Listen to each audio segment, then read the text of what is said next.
welcome to another segment of Entertainment Spotlight. Boy, it's pretty cold out there. I'm your host, Charlotte Clarke. Coming up in this segment, we have Darrin Laidman out at Bannisters, and he's interviewing the band Slam Glory. We also have Bob Hoot and Rick out there freezing their butts off at the Center Mall just in the midst of the storm.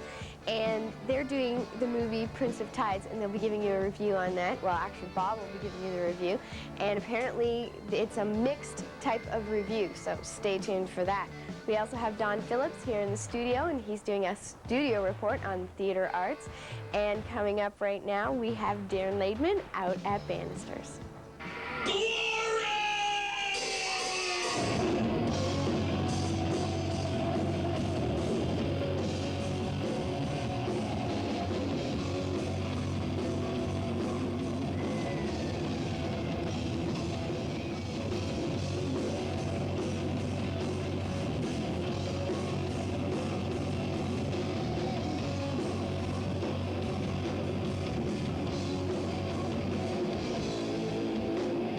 Welcome to the musical portion of Entertainment Spotlight. We get back into the live rock and roll vein this time out, the first time in '92 actually. And we find ourselves back on King Street at Bannisters, at the Rock Shop here at Bannisters, a club that is going to start seeing some larger acts, so make sure you stay tuned to this show. And any other paper that you can find to get information on the club listings, make sure you do it, because this will be a club along with many of the other Hamilton clubs that are going to kind of pole vault into the forefront, hopefully in 1992. This time I'm with the band Slam Glory, one of the newer bands in Hamilton. Slam Glory, we'll get into it just a little bit. But let's start, and guys, introduce yourselves and tell me what you do. Brad Foisey, lead rhythm guitar and back vocals. Bob Marino, drums and back vocals. Mike McComb, bass guitar. Ray Doria, lead vocals. Andrew Cannell, guitar and vocals. Okay, let's talk about, just give me, how long you guys been together? About 2 years now. Okay. Close to that. Tell me, now, for this, setting this up, when we did this, to set this up, Andrew came up to me in the club when I was here because he saw this show. How is it as a new band? Are you guys doing that? How are you going about to make your name for yourselves and whatnot? Is it by doing that? I don't mind being hounded, like Andrew literally hounded me. But it wasn't a bad thing. It wasn't a bad thing because you guys want to push, and that's fine. I mean, if you come to me, I mean, it makes it much easier. Like any band who wants something should come to us because it just helps us know what's out there. Is that how you're going about this, getting your name established? I don't mean hounding, don't get me wrong there, but just knocking on all the doors. It's about it. You're not too far. Yeah. Yeah, I just went to what it takes. Magazines, like Heat, Yeah. Pulse-Niagara, Yeah.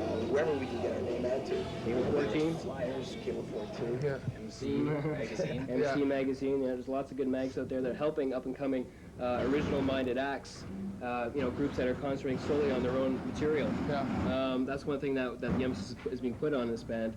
And, right now, like tonight, we're showcasing the band here at Bannisters, and we hope to do a lot more showcases in the future by utilizing some opening groups and stuff and make it a fun-filled evening, lots of entertainment for everybody. How did you know that when you were putting this together that you wanted to go about it that way, by getting in touch with the magazines and that? Did you all know about it? Is this something you've all learned? I mean, for young bands, that's the only way to go, is just to get involved with as much people as you can. Yeah. What did you do? Just sit there and say, this is who we got to get in contact with, and this is what we're going to do? Well, you realize after a while that just playing isn't good enough. Yeah. You can't expect people to just walk in the door and say, okay, we want you. Yeah. It doesn't work that way. You have a two-song demo out. Give me a little bit about that. When was that recorded? In the fall, September. Last fall '91, two-song demo. There's Writing on the Wall, one song. The other song is Feels Alright. It's an 8-track demo that we self-produced and engineered. We did that for cut some costs. We want to be able to record as often as possible, and the way the market is right now, there's not that many gigs around to pay for such recordings. What's the plan for the next recording session? Is there anything set? More songs. More songs? More than just two. Like, we have a lot more than 2 originals. Yeah. And we would like to get it out there in the public. It's a matter of money. Studios are very expensive, so we try to do as much as we can on our own. And for the next tape, I think we should get a few more tunes on there. Yeah, maybe something else for people to hear. For people who don't know you guys, what can they expect from your show? Let's first of all talk it from a live point of view. What can someone expect? If you were selling yourself right now? Basically, it'd be like a high energy arena type setting. There'd just be like a lot of originals emphasized and just constant energy and movement all the time. Is the originals, is that the majority of your show? Oh, yeah. Yes. That's basically it in a nutshell. Yeah, there's a couple of classics thrown in for good measure. A lot of action, arena rock. Yeah. There's still nothing wrong with doing covers. I mean, you know, there's nothing worse than sitting through a band who has just brutal originals, and That's right. you know, a cover is welcome That's at that right. point. Sure. How do you guys like to write? Who does most of the writing for the band? Well, I'm glad to say that we all do. You do? We get together generally as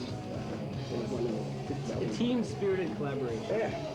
What do you, when you guys write, you write your lyrics first and then you start with the riff, or how does this There's thing no, go there's the no. riff? Usually starts out with some kind of guitar riff or bass riff, like some kind of idea for everyone else to feed off of.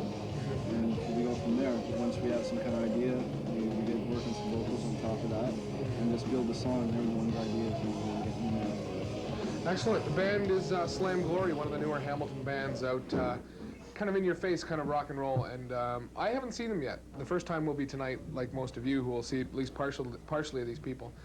And so check it out, take a chance with this band, because they're probably going to do you proud, and you'll probably get your money's worth too. We are now going to feed to Mr. Mike Neighbors and the CKOC TV Hamilton Cable 14 Top 14.